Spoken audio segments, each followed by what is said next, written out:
ang mga rider ay may sahod na mula sa gobyerno? Ha? Gumagala ka na, may sahod ka pa. Alam nyo ba na ang mga rider ay may sahod na mula sa gobyerno? Alamin natin kung ano nga ba o kung sino nga ba yung mga rider na tinutukoy ko na may sahod na sa gobyerno. Sila yung mga rider na mahilig pumunta sa kung saan saang mga lugar katulad nito. Sa madaling salita, sila yung tinatawag ng mga content creator na motovlogger. May mga sahod na sila sa gobyerno. Alamin natin kung magkano. Pero teka, bago nyo sabihin gusto nyo ring gumala ng gumala para magkaroon kayo ng sahod, gumagala ka na, may sahod ka pa. Parang gusto ko na rin maging trabaho yan ha.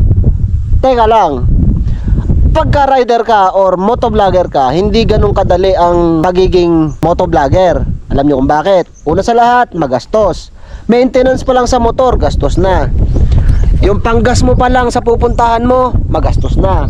Siyempre, kailangan mo ng mga gears, tulad ng mga safety gears, ganyan. Tapos helmet, tapos yung mga accessories mo like mga action cam, drone, etc. Pag nagsisimula ka pa lang sa pagmomotovlog, mababa na siguro yung 80,000, sabi natin 80,000. Puhunan mo yung 80,000, doon pa lang sa mga gadgets mo ha.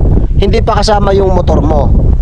At hindi rin kasama yung mga gears mo sa katawan. Yung sahod na yan, na galing sa gobyerno, katang-isip ko lang pala yun. Hindi pala yun totoo. What? Plano ko lang sana yun. Request ko lang sana yun. Hindi pala totoo yun. Joke lang yun. Wala palang ganun. Walang ganun.